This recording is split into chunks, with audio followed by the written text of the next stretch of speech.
இந்திய கூட்டணி முன்னேறுகிறது என்பதை தெரிந்து கொண்டு பிதற்றலின் உச்சமாக அம்பானியும் அடானியும் கருப்பு பணங்களை அவருடைய நண்பர்களே அவரே போட்டு கொடுக்கிறாரு. 10 ஆண்டுகளுக்கு முன்னாடி அடானி என்பவர் யார் என்று கேட்ட கேள்வி போக இன்று உலக பணக்கார பட்டியலில் டாப் 20ஸ்ல அவரும் ஒரு ஆளா இருக்கிறாரு.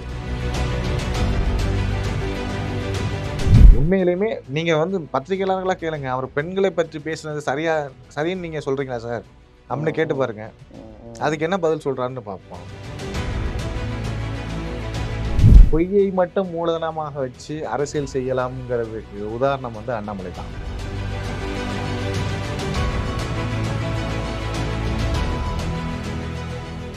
கேள்விக்கணைகள் நிகழ்ச்சிக்கு வரவேற்பதின் மகிழ்ச்சி. 4வது கட்ட நாடாளுமன்ற தேர்தல் முடிந்திருக்கிறது. அது தொடர்பாகவும் அதே மாதிரி நாடு முழுவதும் தமிழகம் முழுவதும் நடைபெறும் அரசியல் ரீதியான சம்பவங்கள் தொடர்பாகவும் நம்மிடம் பேசுவதற்கு இணைந்திருக்கிறார் காங்கிரஸ் பிரமுகர் திரு நபீல் அகமது அவர்கள். வணக்கம். வணக்கம்.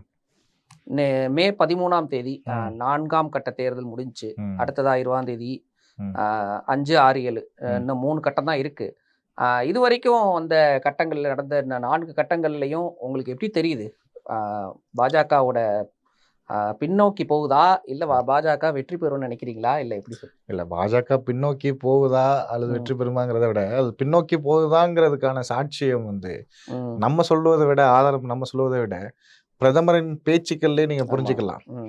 அவர் ஆரம்பத்துல 400க்கு மேல் அப்படிங்கிற மாதிரி ஆரம்பிச்சு அதுக்கப்புறம் என்னென்னமோ சொல்லி பார்த்தாரு. அவர் ரொம்ப நம்பிட்டு இருந்தது ராம் மந்திர் நம்மளுக்கு கை கொடுக்கும், ராம் மந்திரை மட்டும் ஓபன் பண்ணிட்டோம்னா இந்தியாவின் நிரந்தர பிரதமர் நம்ம தான், முடிசூடா மன்னர் நம்ம தான் அப்படிங்கிற கனவுல இருந்தாரு. ஆனா ராமரின் பக்தராக இந்திய மக்களும் அவரை கைவிட்டுட்டாங்க. அந்த விஷயத்துல கோயில் திறந்தது ஓகே, அதுக்கு ஓட்டா கன்வெர்ட் ஆகுமாங்க, ஓட்டாலாம் போட முடியாதுன்னு சொல்லிட்டாங்க. கிருஷ்ணரை கையில எடுத்தாரு, கிருஷ்ணரும் கைவிட்டாரு கடைசியில. அதுக்கப்புறம் சிஏஏ என்ஆர்சின்னு சொல்லிட்டு அடுத்தடுத்து முயற்சி பார்த்தாங்க, அதுவும் பெருசா ஒர்க் அவுட் ஆகல. அதுக்கப்புறம் கடைசி அயோக்கியர்களின் கடைசி புகலிடம்னு சொல்லிட்டு சொல்லுவாங்கல்ல, அது மாதிரி ஒரு மத வெறுப்பு அரசியலை கையில எடுத்துக்கிட்டு பிரம்மாஸ்திரம் கடைசி அஸ்திரத்தை எடுத்து சுத்துறாங்க. ஆனா ரியலா என்னன்னா போன 2 தேர்தல்களில் அந்த அஸ்திரம் வேலை செய்தது போல இந்த முறை வேலை செய்யவில்லை. அவர் எவ்வளவோ ட்ரை பண்ணி பாக்குறாரு. உங்கள்ட்ட 2 எருமை மாடு இருந்துச்சுன்னா ஒரு எருமை மாடு வேற எடுத்துட்டு போயிடுவாங்க. உங்கள்ட்ட 2 அறைகள் இருந்துச்சுன்னா, வீட்டுல அறைகள் இருந்துச்சுன்னா ஒரு அறைகளை எடுத்துக்கிடுவாங்க அவங்க. அப்படிலாம் என்னமோ சொல்லி பாக்குறாரு. ஆனா அது மக்கள் அது கோயபல்ஸ் தியரிங்கிறத மக்கள் தெளிவா புரிஞ்சுக்கிட்டதுனால இந்த முறை அந்த விஷயம் நடக்காதுங்கிறது தெரிஞ்சு போச்சு. இந்த 4ஆம் கட்ட தேர்தல் மிக முக்கியமான நேரம்.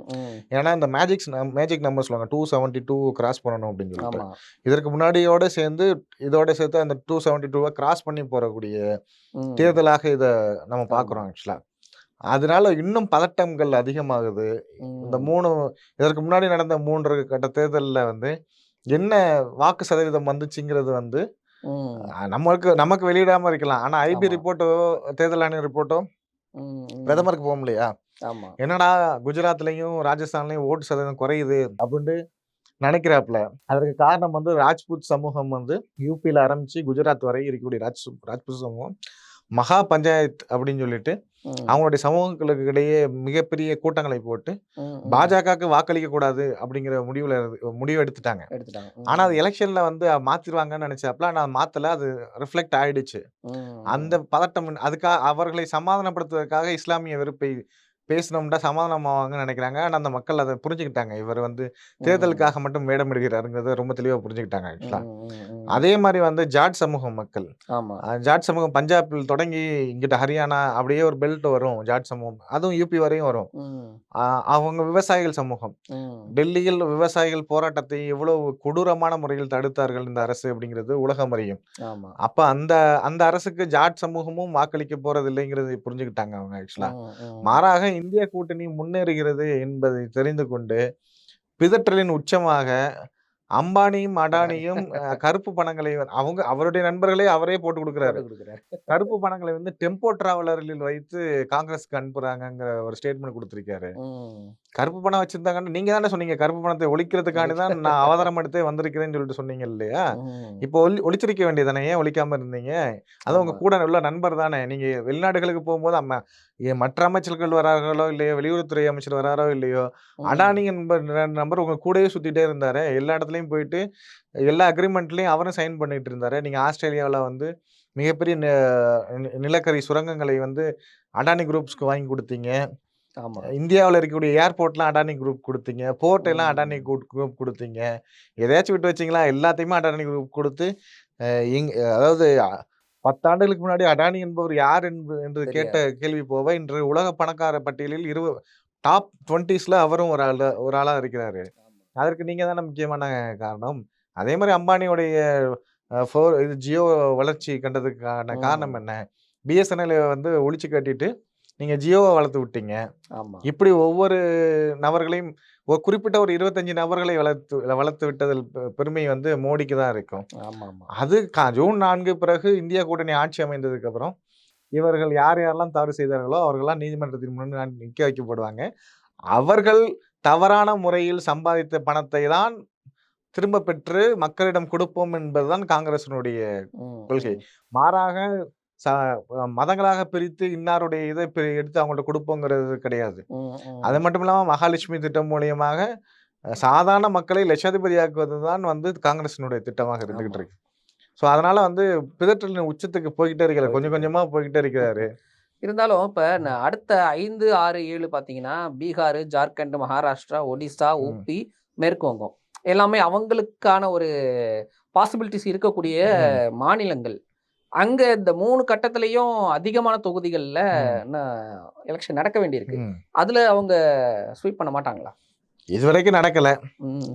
இனிமே நடக்காதுங்கிறதுக்காக தான் நான் உங்களுக்கு ரீசன் சொன்னேன். ஜாட் சமூகமும், ராஜ்புட் ஆமா. சமூகமும் இப்படி ம், இருக்குங்கிறது. ம், ம். வெஸ்ட் பெங்கால்ல திரிணாமுல் காங்கிரஸினுடைய பிரமுகர வந்து பாலியல் குற்றச்சாட்டு சொல்லி சுமத்திலான்னு சொல்லிட்டு ஒரு 3 பெண்கள வச்சு ஆமா. ட்ரை பண்ணாங்க. ஃபேக். அதுல 2 பெண்கள் வந்து நாங்க பாஜக சொல்லி தான் செஞ்சோம்னு சொல்லிட்டு பப்ளிக்கா சொல்லிட்டாங்க. சொல்லிட்டாங்க. இத விட ஒரு கேவலமான ஒரு செயல் என்னவா இருக்குங்கிறது நம்மளுக்கு தெரியல. ம். அதே மாரி இன்னும் பல பல விஷயங்கள் இருக்குது. பிரிஜ்பூஷன் ம். மல்யுத்த வீராங்கனை பாலியல் ஆமா. வழக்குல வந்து பிரிஜ்பூஷனுக்கு குடுக்கறதுக்கு பதிலா அவர் மகனுக்கு குடுத்துருக்காங்க. ம், ம். இதுதானே உங்களுடைய சமூக நீதி. உங்களுடைய பாதிக்கப்பட்டா அவருக்கு வந்தா பிரச்சனை ஆகும்னு சொல்லிட்டு அவர் பையனுக்கு குடுத்துருவீங்க. ம், ம். ஆனா குடும்ப அரசியல பத்தி நீங்க பேசுவீங்க. ஆமா. இது ஒரு சைடு பேசுவீங்க, அது ஒரு சைடு பேசுவீங்க. கர்நாடகாவுல ம். கிட்டத்தட்ட பிரஜ்வல் ரேவண்ணோடைய செக்ஸ் ஸ்கேண்டல் வீடியோஸ் மட்டும் 3000த்துக்கும் மேற்பட்டது இருக்குது. ம். அதுல 300க்கும் மேற்பட்ட பெண்கள் பாதிக்கப்பட்டிருக்காங்க. ம், அத நான் தான் எடுத்து குடுத்தேன்னு சொல்லிட்டு பிரஜ்வல் ரேவண்ணோடைய டிரைவரே வந்து, நான் எடுத்து டிசம்பர் மாசமே பாஜகவினுடைய தலைவர்கள்ட்ட தான் குடுத்தேன்னு சொல்லிட்டு கொடுத்தேன். ஸ்டேட்மெண்ட் குடுத்திருக்காரு. ஆமா. அப்ப இந்த வீடியோ யார் மூலியமா வெளில வந்திருக்கும்? ம். அவங்களுடைய கூட்டணியில இருக்கக்கூடியவர்களை பற்றி அவர்களே வெளியிடுறாங்க. ம், ம், கேட்டா ம். காங்கிரஸ் தப்பிக்க வச்சிருச்சுங்கிறாப்ல பிரஜ்வல் ம். ரேவண்ணாவ. ஆமா. ஐயா ஏர்போர்ட் எல்லாம் உங்களுடைய கண்ட்ரோல்ல இருக்குதுங்கய்யா. நீங்க தான் எல்லாத்தும் உங்களுடைய நண்பர் அடானி கண்ட்ரோல்ல இருக்குது. ஆமா. நீங்க தான் அத தடுக்க முடியும். நாங்க தடுக்க முடியாது. இந்த விஷயம் வருவதற்கு இந்த வீடியோ ரிலீஸ் ஆவறதுக்கு 1 நாளைக்கு முன்னாடியே அவர் அதை யூகிச்சுட்டு ஜெர்மனிக்கு தப்பிச்சு போயிட்டாரு. ம். உங்களுடைய ஐபியும் மிச்ச அமைப்புகளும் என்ன செஞ்சுகிட்டு இருக்குது? அவரு ஜெர்மனி தப்பிச்சு போனதுக்கு அப்புறம் லுக் அவுட் நோட்டீஸ் குடுத்து என்ன பிரயோஜனம்? ஆமா. திரும்ப வந்து நான் ஆஜராவேன்னு சொல்லி வீரவசனம் பேசின பிரஜ்வல் ரேவண்ணா அதுக்கப்புறம் வரவே இல்ல. ரேவண்ணா கைது அவருக்கு மேல ஆமா. அவர் மேல எஃப்ஐஆர் போடப்பட்டிருக்குது. போட்டிருக்கு. ம். இவ்வளவு விஷயங்கள் வந்து கர்நாடகா காங்கிரஸ் அரசு வந்து பண்ணிக்கிட்டு இருக்க போகும்போது, எதுவுமே பண்ணாம கை கட்டி வேடிக்கை பார்த்துவிட்டு, நீங்கள் கோட்டை விட்டு விட்டீர்கள். எங்க காங்கிரஸ பார்த்து சொல்வதற்கு என்ன யோக்கியதை இருக்குது பாஜகவுக்கும், அதன் தலைவர்களுக்கும்? சவுக்கு சங்கர் கைது பத்தி நீங்க என்ன நினைக்கிறீங்க? இல்ல. சவுக்கு சங்கர பொறுத்தவரைக்கும் பல விஷயங்கள் வந்து எக்ஸ்போஸ் பண்ணி வைக்காரு. ம். நெறைய பாஜக தொடர்பாக, அத் அ டிஎம்கே தொடர்பாக எல்லாமே எக்ஸ்போஸ் பண்ணியிருக்காரு. ஆனா, இப்ப கைது பண்ணது சரியா தான் எனக்கு தோணுது ஆக்சுவலா. ம், ம். ஏன்னு சொன்னோம்னா, அ பெண் காவலர்களை கொச்சையா அந்த வீடியோ நானும் பார்த்தேன். ஆமா. ம். மிகவும் கொச்சையாக பேசின விஷயத்த நம்ம வந்து அவ்ளோ எளிதாக விட்டுவிடக்கூடாதுங்கிறது தான் என்னுடைய கருத்து. ஏன்டா இது இப்படியே ம். விட்டீங்கன்னா எல்லாருமே ஆமா. உங்களுக்கு உங்களுக்கு அவரு ஏடிஜிபி அருணுக்கும் இருக்கக்கூடிய தனிப்பட்ட பகையா, இல்ல காரணங்களாங்கிறது நம்மளுக்கு தெரியாது. ம், ம். அதற்காக ஒரு ஒரு சமூகத்தில் வாழக்கூடிய பெண்கள் ம். அவர்களை இழிவுபடுத்துவது என்பது வந்து ஏற்றுக்கொள்ள முடியாதது. அதுல எத்தனையோ பேர் திருமணமானவங்க இருப்பாங்க. அவங்களுக்கு குடும்பம் இருக்கும், குழந்தைகள் இருக்கும். நாளைக்கு எப்படி அவங்க போய் அவங்க ஃபேமிலிய ஃபேஸ் பண்ணுவாங்க? நாளைக்கு சொசைட்டிலயும் அவங்க போய் போனா எல்லாருமே அப்படித்தானே பேசுவாங்க. இதே மாரி தான் ஒருத்தர் பேசிட்டு இருந்தாரு. பெண் பத்திரிகையாளர்கள பத்தி பேசினாரு. போன ஆட்சியில வந்து சுதந்திரமா சுத்திக்கிட்டு இருந்தாரு. அதே மாரி இந்த ஆட்சியிலயும் சுதந்திரமா நம்மள விட்டுருவாங்கன்னு ஒருவேளை சவுக்கு சங்கர் நினைச்சிருக்கலாம். அதனால வந்து இந்த விஷயத்த பொறுத்தவரைக்கும் தமிழக அரசு எடுத்திருக்கக்கூடிய முடிவு மிக சரியான முடிவு. இவர மட்டும் இல்ல. இது மாரியான தனக்கு வரக்கூடிய கற்பனைக்கு பேசக்கூடியவங்க லிஸ்ட்ங்கிறது ஒரு பெரிய லிஸ்டே இருக்குது. ஆமா. அந்த லிஸ்ட்ட வந்து ஃபுல்லா எடுத்து அரச எப்படி சவுக்கு சங்கர் அளவுக்கு குடுக்காட்டினா கூட ஓரளவுக்கு அவர்களுக்கான அவங்க நீதிமன்றத்துக்கு முன்னாடி நிப்பாட்டி அவர்களுக்கான தண்டனை பெற்றால் தான் அடுத்து வரக்கூடியவர்கள் வந்து போலியான விஷயங்களை பரப்பாமல் இருப்பார்கள் என்பது என்னுடைய தனிப்பட்ட கருத்து. அதை தமிழக அரசு செய்யுமா என்பதை பார்ப்போம். முதல் கைது கூட நீதிமன்ற நீதிபதிகளை அவமதித்ததாக அதையும் அவங்க வந்து திமுக பக்கம் திருப்பினாங்க. இந்த கைதையும் இப்ப திமுக பக்கம் திருப்புறாங்க. ஏன்னா உதாரணத்துக்கு எடப்பாடி பழனிசாமியே வந்து தொடர்ந்து ஒரு 2-3 அறிக்கை வெளியிட்டாரு.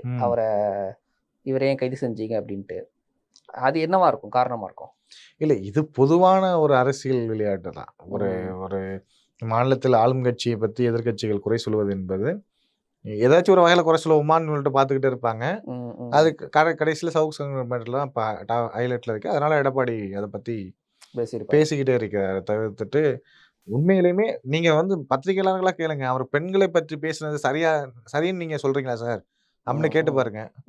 அதுக்கு என்ன பதில் சொல்றாருன்னு பார்ப்போம். இந்த மாதிரி வாய்ஸ் ஆஃப் சவுக்கு அப்படின்ட்டு ஒரு ட்விட்டர் ஹேண்டில், எக்ஸ் ஹேண்டில் நடத்திட்டு வந்த பிரதீப், அவரு இப்ப சமீப காலமா எல்லா யூடியூப்லயும் பேட்டி கொடுத்துட்டு இருக்காரு. அவரும் சவுக்க வெளுன்னு வெளுக்கிறாரு. சவுக்கோட அவர் டிராவல் பண்ணிருக்காரு. சவுக் சங்கரோட அவர் டிராவல் பண்ணிருக்காரு. சவுக்கினுடைய பர்சனல் சில விஷயங்களும் அவருக்கு நிறைய தெரிஞ்சிருக்குது. அந்த பிரதீப் என்கிற நபருடைய பேட்டி நானும் பார்த்தேன். கூடவே டிராவல் பண்ண பயணித்த ஒரு நபர் வந்து சொன்னோம்னா அது உண்மையா இருக்குமோ அப்படிங்கிறதால நம்ம நம்ப தோணும். ஆனா அதெல்லாம் வந்து நீதிமன்றங்களில் தண்டனைக்குரியதாங்கிறதை நம்ம யோசிக்கணும். இன்னொன்னு அவருடைய பர்சனலா இருந்துச்சுன்னா நம்ம அதில் தலையிட வேண்டிய அவசியம் இல்லை. இப்ப எப்படி நம்ம சவுக்கு சங்கருக்கு வந்து ஏடிஜிபிக்கு வந்து பர்சனலான விஷயங்களை வந்து நீங்க தலையிடாதீங்கன்னு நம்ம சொல்றோமோ, அது மாதிரி சவுக்கு சங்கருக்குன்னு ஒரு பர்சனல் லைஃப் இருக்குது. அது அவர் யாரோட இருக்காரு, என்ன பண்றாருங்கிறத வந்து நம்ம அதை பத்தி நம்மளுக்கான கவலைகள் இல்லை. பொது சமூகத்தில் அவர் எப்படி இருக்கிறார், அவருடைய கருத்துக்களை எப்படி செல்றது, சரியா பேசுறாரா தவறா பேசுறாரா, இதை நம்ம ஃபோக்கஸ் பண்ணா போதுங்கிறது தான் என்னுடைய கருத்து. சவுக்கு சங்கர் கைது செய்யப்பட்டது ஒரு பக்கம் இருந்தாலும் ஃபிலிக்ஸ் ஜெரால்டும் கைது செய்யப்பட்டிருக்காரு. என்னன்னா ஒரு பேட்டின்னா அது கேள்வி கேட்கறது ஒரு நெறியாளரோட உரிமை. என்ன கேள்வி வேணா கேட்கலாம், அது பிரச்சனை இல்லை. அந்த கேள்வி கேட்டதுக்காக இது தூண்டுதலுக்காக ஒரு பேர்ல கைது சென்றதுங்கிறது சரியான நடவடிக்கையா? இது இப்படி ஒரு ஆரம்பிச்சா இப்போ தொடர்ச்சியா அடுத்தடுத்து ஒவ்வொரு யூடியூப் சேனல்ஸா இவங்க வந்து நெறியாளர்களா, தொலைக்காட்சி நெறியாளர்களா கைது செய்யப்பட்டு வருவாங்க அப்படிங்கிற மாதிரி ஒரு எண்ணம் வராதா? இல்லை, அப்படி வராது. அதாவது ஊடகங்களுக்குன்னு ஒரு அறம் இருக்குது. ஊடக அறத்தை பின்பற்றி செயல்படக்கூடிய எத்தனையோ ஊடகங்கள் தமிழ்நாட்டிலும் இருக்குது. அதே மாதிரி ஊடகத்தில் வந்து எப்படி ஊடகத்திற்கும் ஊடகவியலாளருக்கும் ஒரு அறம் இருக்கிறதோ, அதே மாதிரி வந்து பேசக்கூடியவங்களுக்கும் ஒரு அறம் இருக்குது. தன்னுடைய அதான் ஏற்கனவே நான் சொன்ன தன்னுடைய கற்பனை குதிரையை தட்டி விட்டுட்டு எதோ உளறிட்டு போக முடியாது. நீ என்னை பேட்டி எடுக்கிறீங்க, நான் பேசினதுல எது வரணும்னு வரக்கூடாதுங்கிறது முடிவு பண்றது நீங்க தானே. உங்களுடைய அலுவலகத்துல தானே அது முடிவாகுது. ஆக்சுவலா தம்ப்நெயில் நீங்க தானே வைக்கிறீங்க. அப்ப அதுக்கு எப்படி நீங்க பொறுப்பில்லாத ஆட்களா இருக்க முடியும்? பேசிய கருத்து உங்களோட தானே. கருத்து என்னோடது தான். அதை வெளியே கொண்டு வர்றது நீங்க தானே கொண்டு வர்றீங்க. உங்களுடைய ஊடகங்கள் வாயில தானே வெளியில வருது. கரெக்ட் தான். அப்ப அதுக்கு நீங்க ஒரு ரெஸ்பான்சிபிலிட்டி எடுத்துக்கணும்ல. நீங்க பல விஷயங்களை எக்ஸ்போஸ் பண்ணுங்க. நான் திரும்ப சொல்றது, தனிப்பட்ட முறையில் அதை செய்ய ஒரு மனிதனின் தனிப்பட்ட வாழ்க்கையை விமர்சிக்காதீங்கிறது என்னுடைய கருத்து. நம்ம பிரதமர் மோடியை வந்து அரசியல் ரீதியாக நம்ம விமர்சிக்கலாம். அவருடைய தனிப்பட்ட ரீதியில் நம்ம போய் விமர்சிக்க முடியாது. எப்போது விமர்சிக்கலாம் அப்படின்னா அதுக்குன்னு ஒரு காரணங்கள் வரணும். பிரதமர் மோடி பிரச்சாரத்தில் என்ன சொல்றாரு, காங்கிரஸ் ஆட்சிக்கு வந்தால், இந்தியா கூட்டணி ஆட்சிக்கு வந்தால் இந்திய மக்களுடைய தாலிகளை அறுத்து விடுவார்கள் அப்படிங்கிற மாதிரி ஸ்டேட்மெண்ட் கொடுத்துறாரு. அது மிக மோசமான, கண்ணிய குறைவான, மிக கேவலமான ஒரு கருத்து. ஆனா அந்த கருத்துக்கு பதிலடி கொடுக்கணும் அப்படின்னு சொன்னோம்னா எங்களுடைய தலைவி பிரியங்கா காந்தி கொடுத்த பதில் தான். தாலியினுடைய அருமையை பற்றி அவருக்கு எப்படி தெரியும்? தான் கட்டிய மனைவியை கூட சில மாதங்கள்லயே விட்டுட்டு வந்தவர் இவரு. அப்பதான் பர்சனல் அட்டாக் போகுது ஆக்சுவலா. ஆமா, ஆமா. உங்களுக்கு அதுவுமே அரசியல் ரீதியான ஒரு விஷயம் தான். அப்ப தாலியினுடைய அருமை தெரியணும்னா, தாலிய மதிக்கக்கூடியவரா ஒருத்தர் இருக்கணும். இவரு மதிக்கவே இல்லையே! ஆமா, ஆமா.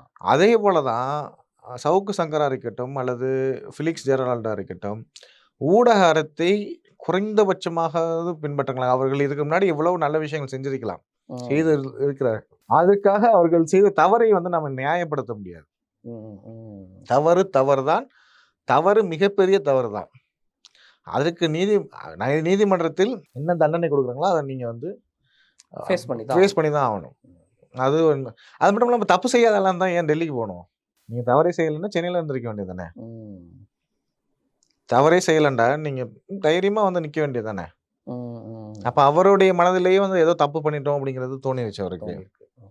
தன்னோட பெயரிலேயே வந்து அண்ணா அப்படிங்கிற பெயரை கொண்டிருக்கும். அண்ணாமலை வந்து அண்ணாவை பத்தி ஒரு சில மாதங்களுக்கு முன்பு பேசியதுக்கு இப்போ வழக்கு பதிவு பண்ணியிருக்காங்க. அதுவும் வந்து இதுல என்ன ஒரு இதுன்னா, ஆளுநர் வந்து ஒப்புதல் கொடுத்திருக்காரு. இதுக்கு முன்னாடி சேலத்துல ஒரு இரு பிரிவினருக்கிடையே போதலை உண்டாக்கும் வகையை பேசுனதுன்னு சொல்லிட்டு ஒரு வழக்கு பதிவுக்கு அதுக்கும் ஆளுநர் ஒப்புதல் கொடுத்து, இப்ப 2வது வழக்குக்கும் ஒப்புதல் கொடுத்திருக்காரு. இது ஏதோ இடிக்குதே அவங்களுக்குள்ள. இல்ல அவங்களுக்குள்ள பதவி போட்டி தான். நீ பெரிய ஆளா, நான் பெரிய ஆளான்னு பார்த்துருவோம்னு சொல்லிட்டு தான். அதாவது ஒரு மனிதன் பொய்யை மட்டும் மூலதனமாக வச்சு அரசியல் செய்யலாம்ங்கிறதுக்கு உதாரணம் வந்து அண்ணாமலை தான். அதாவது ஒரு ஒரு ஒரு மனிதர் எங்கேயாச்சும் ஒரு இடத்துல தப்பு பண்ணுவோம். நம்மளே வந்து சில இடங்கள்ல வந்து ஒரு ஒரு வருடங்களை பற்றி குறிப்பிடுவதோ, அல்லது அவர்கள் பேசிய சாராம்சத்தை பத்தி பேச போகும்போது நம்மளே சில வேர்ட்ஸ் ஆட் பண்ணி நம்ம பேசிடுவோம். அது வந்து மனித இயல்பு. அது ஹியூமன் எரர்ன்னு இங்கிலீஷ்ல சொல்லுவாங்க. ஆனா வந்து அந்த ஹியூமனே ஒரு எரரா இருக்கிறது வந்து அண்ணாமலை தான். என்னன்னா பேசக்கூடிய எல்லாமே பொய்யா இருக்கும். எப்படி ஒரு மனிதன் அப்படி பேசுவான்? நம்மளுக்கே ஆச்சரியமா இருக்கும். இவர் போயிட்டு நான் வந்து யுபிஎஸ்சி எல்லாம் படிச்சுட்டு வந்தேன்னு சொன்னார் இல்லையா? பொய் பேசுறதுக்குன்னு ஏதாச்சும் ஒரு தனியா போய் படிச்சுட்டு வந்தாரான்னு தெரியல. அல்லது பாஜக சேர்ந்ததுனால அந்த ட்ரைனிங் உடனே குயிக்கா கிடைச்சிச்சான்னு இல்ல. ஏன்னா பாஜக பேசுறவங்க முக்காவாசி பேர் பொய் தான் பேசிக்கிட்டு இருக்கிறாங்க. அப்ப வந்து அண்ணாவை பற்றியும் முத்துராமலிங்க தேவர் அவர்களை பற்றியும் மிக கேவலமான பொய்யான ஒரு விஷயத்தை வந்து தைரியமாக வந்து மேடையில பேசுறது, ஊடகங்கள்ல பேசுறதுங்கிறது வந்து எந்த வகையில ஏற்றுக்கொள்ளக்கூடிய ஒரு விஷயம். நம்ம நவீன தமிழ்நாடு இன்றைக்கு இருக்கக்கூடிய தமிழ்நாட்டை சீரமைத்ததில் மிக முக்கியமான பங்கு கர்ம வீரர் காமராசர், அறிஞர் அண்ணா, கலைஞர் இந்த 3 பேரையும் அரசியலுக்கு அப்பால் சென்று நம்ம பார்க்கணும். மதிக்கக்கூடியவர்களா இருக்கணும். அதே போல வந்து முத்துராமலிங்க தேவர் அவர்களையும் அரசியலுக்கு அப்பால் தான் நம்ம பார்க்கணும். மிக முக்கியமான தலைவர், சமூக நீதியை பேசியவர். தான் கொண்ட கொள்கைகள் இருந்தாலும் அவரை விட ஒரு ஆன்மீகவாதி இந்த மண்ணில் பெருசாக இருக்காங்களான்னு நம்மளுக்கு தெரியாது. ஆனால் ஆன்மீகம் வேறு, அரசியல் வேறு என்பதை தனித்தனியாக பிரித்து பார்த்தவர். சுதந்திரம் அடைந்த காலகட்டங்களில் பாகிஸ்தான் இந்தியா பிரிவினை நடக்க போகும்போது நாடே கலவரமாகுது. தென் தமிழகம் அமைதியா இருக்குது. அதற்கு மிக முக்கியமான காரணம் முத்துராமலிங்க தேவர் அவர்கள். ஒரு வண்டியில வந்து ஒரு மைக்கை கட்டிக்கிட்டு எல்லாத்துலயுமே பேசிட்டு இருந்தாரு. அப்படி இஸ்லாமியர்களையும் இந்து மக்களையும் வந்து அரவணைத்து சென்ற அவர் ஒரு மிக முக்கியமான தலைவர். அவரை வச்சு பொய் சொல்றாங்க அப்படின்னு சொன்னோம்னா அதை அந்த சமூக மக்கள் எப்படி ஏத்துக்கிறாங்க? அந்த சமூக மக்கள்ல இருந்து வந்தவங்களுமே அவருக்கு எப்படி ஆதரவா இருக்காங்கிறத நம்மளுக்கு புரிய மாட்டேங்குது ஆக்சுவலா. இத்தனைக்கும் வந்து முத்துராமலிங்க தேவரோடைய வளர்ப்பு தாய் ஒரு இஸ்லாமியர். அவ்வளவு பந்தங்கள் இருக்குது. அதாவது அந்த பிரிட்டிஷ் அந்த சுதந்திரம் அடைந்த அந்த காலகட்டங்கள்ல பிரிட்டிஷ் டைமிங்ல முத்துராமலிங்க தேவர் அவர்களை பிடிப்பதற்கு பல விதமான இது நடந்துகிட்டு இருந்துச்சு. அப்போ வந்து அவரை வளர்த்த அந்த இஸ்லாமிய பெண் இறந்து விட்டார். கண்டிப்பா இதுக்கு வந்துருவாரு முத்துராமலிங்க தேவர் அப்படின்னு சொல்லிட்டு சுத்தி அந்த ஊரையே சுத்தி காவல்துறை நின்றுட்டு இருந்துச்சு. அவர் கடைசியில இறுதி சடங்கு முடிஞ்சிருச்சு. வரலையேன்னு சொல்லிட்டு யோசிக்க போகும்போது அப்போ ஒரு தகவல் வந்திருக்கு, இல்ல முத்துராமலிங்க தேவர் வந்துட்டு போயிட்டாரு அப்படின்னு சொல்லிட்டு. எப்படி வந்துட்டு போனாருன்னா இஸ்லாமிய வேடம் போட்டு தாடி வச்சு தொப்பி வச்சு வீட்டுக்கு வந்து அந்த தாயாரை பார்த்துட்டு இவ்வளவு நெருக்கடியில் இருக்க போகும்போதும் தனக்கு பாலூட்டி அந்த தாயை வந்து கடைசி தருணத்துல பார்க்கணுங்கிறதுக்காக வந்து பார்த்துட்டு போனவர் முத்துராமலிங்க தேவர். இவ்வளவு முக்கியமான ஒரு விஷயத்த இருக்கும் போது அது மாதிரி நீங்க வந்து ராமநாதபுரம் மாவட்டங்கள்லாம் எடுத்துக்கிட்டீங்கன்னா இப்போ கூட திமுக ஒரு மாவட்ட செயலாளர் காதர் பாஷா என்கிற முத்துராமலிங்கம் வந்து ம். இது மாதிரி தான் அவன் இஸ்லாமிய பேரையும் முத்துராமலிங்க தேவர் அவர்கள் பேரையும் இணைச்சு தான் பல பேர் இருக்குது. ம், ம், ம். அது மாதிரி நிறைய எக்ஸாம்பிள் சொல்லலாம். இவ்வளவு சமூக நீதி பின்பற்றக்கூடிய மாநிலத்தில் வந்து மிக கேவலமான, மிகவும் கீழ்த்தரமான ஒரு ஒரு தலைவராக வந்து அண்ணாமலை விளங்கிட்டு இருக்காரு. அண்ணாமலைக்கும் ஆளுநருக்கும் உள்ள போட்டி. ம், ம், பாஜகவுக்கு யாரு சிறந்த அடிமை, நீங்களா நானா அப்படின்னு சொல்லிட்டு பார்த்துருவோம் அப்படின்னு சொல்லிட்டு ம். ஆளுநர் வந்து அவருடைய பொறுப்பை மீறி, அவருடைய பொறுப்பை அறியாமல் அவர் ஒரு சைடு ப்ளே பண்ணிக்கிட்டு இருக்காரு. அண்ணாமலை ஒரு சைடு ப்ளே பண்ணிக்கிட்டு இருக்காரு. இல்ல ஆளுநர் வந்து பெரும்பாலான விஷயங்கள் வந்து எப்படியும் ஹைகமாண்ட்ட கேட்டு தான் செய்வாரு. ம். இந்த விஷயம் வந்து தானா முடிவு எடுத்திருப்பாரா? ஹை கமாண்டே சொல்லியிருக்கலாம். இனிமே அவன் வேஸ்ட்டுப்பா. இனிமே வந்து அவன் சொன்னது எதுவுமே நடக்கல. ம், நான் வந்து 5 சீட் 6 சீட் வந்து தமிழ்நாட்டுல வின் பண்ணிருவேன்னு சொன்னாப்ல. ம், அத நம்பி தான் குடுத்தோம். இருந்த ஏடிஎம்கே கூட்டணியோட இருந்தா கூட ஓரளவுக்கு டீசென்ட்டான வாக்கு வாங்கியிருப்போம். இவன ம். இந்த மண்குதிரைய நம்பி ஆத்துல இறங்குன கதையா? இதுவும் உள்ளதும் போச்சுடா நொல்லக்கண்ணாங்கிற மாரி ஆயி போச்சு கடைசில. ஆ, ஆ. அவன் மேல ஏதாச்சும் கேஸ் இருந்தா தூக்கி உள்ள கடிச்சிருங்கன்னு சொல்லிட்டு சொல்லியிருப்பாப்ல. இல்லன்னா சொல்லியிருக்கலாம். தமிழ்நாடு கவர்மெண்ட்ட விட்டுட்டுருங்க. அவங்க பார்த்துக்குருவாங்க. நம்மள ம், விட சிறப்பா அவங்க செய்வாங்க அப்படின்னு சொல்லிட்டு சொல்லியிருப்பாப்ல. ம், ம், கவர்னர் அதனால அ அ ஒப்புதல் அளிச்சிருக்காரு. ம். வேற என்ன ரீசனா இருக்க முடியுங்க? சரி, தொடர்ந்து அடுத்தடுத்த கட்டங்கள் தேர்தல் வரும்போதும், தொடர்ந்து அரசியல் நிகழ்வுகள் நிகழும்போதும் நம்ம தொடர்ந்து பேசுவோம். நேர்காணல் பங்கேற்றமைக்கு நன்றி. நன்றி.